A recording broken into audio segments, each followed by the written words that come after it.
এবং এই কমিটিকে লক্ষ্মীপুরে বৈষম্য বিরোধী ছাত্র আন্দোলনের নতুন কমিটি থেকে 28 জন পদত্যাগ করেছেন। একই সঙ্গে কমিটি অবাঞ্ছিত ঘোষণা করা হয়েছে।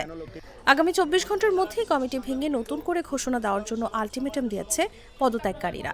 24 ঘন্টার মধ্যে এই কমিটি স্থগিত করতে হবে, না হলে পরবর্তী 24 ঘন্টার পরে লক্ষ্মীপুরের নতুন কমিটি ঘোষণা করবে লক্ষ্মীপুরের ছাত্র জনতা, এবং এই কমিটি থেকে আমরা সবাই স্বেচ্ছায় পদত্যাগ করলাম। লক্ষ্মীপুর প্রেস ক্লাব মিলনায়তনে সাংবাদিক সম্মেলন করে পদত্যাগ ও আলটিমেটামের বিষয় জানায় বৈষম্য বিরোধী আন্দোলনকারী ছাত্রদের একাংশ। এ সময় বক্তব্য রাখেন যুগ্ম আহ্বায়ক আব্দুর রহিম আসাদ, যুগ্ম সদস্য সচিব মেহেদী হাসান নীরব, মেহেদী হাসান হাসিব ও মতিউর আরিফ। আহ্বায়ক হিসেবে আরমান হোসেনকে রাখা হয়েছে। সেই লক্ষ্মীপুরের বহিরাগত, তার বাড়ি নোয়াখালী, বাবা আওয়ামী লীগের নেতা, এবং মুখ্য সংগঠক হিসেবে রাখা হয়েছে সাইফুল ইসলাম মুরাদকে, যার কোনো ছাত্রত্ব নেই। আমরা বৈষম্য বিরোধী ছাত্র আন্দোলন লক্ষ্মীপুর জেলা শাখা উক্ত কমিটিকে প্রত্যাখ্যান করলাম, উক্ত কমিটিকে অবাঞ্ছিত ঘোষণা করলাম।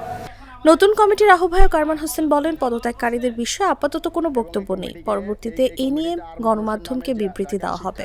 আমরা দেখতে পাচ্ছি প্রায় 200 কত বিশিষ্ট কমিটি করা হয়েছে। তার মধ্যে ইতিমধ্যে লক্ষ্মীপুরের মানুষ জানে, সাংবাদিক বিন্দু জানে যে লক্ষ্মীপুরের জুলাই আন্দোলনে কারা সামনে থেকে নেতৃত্ব দিছে।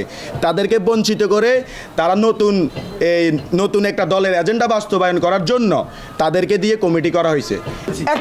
একটি রাজনৈতিক সংগঠনের লোকেরা গুপ্তভাবে আগে ছাত্রলীগের ছত্রছায়া ছিল, এখন বর্তমানে তারা সমন্বয়কের ছত্রছায়া এসে রাজনৈতিক এজেন্ডা বাস্তবায়নের চেষ্টা করতেছে।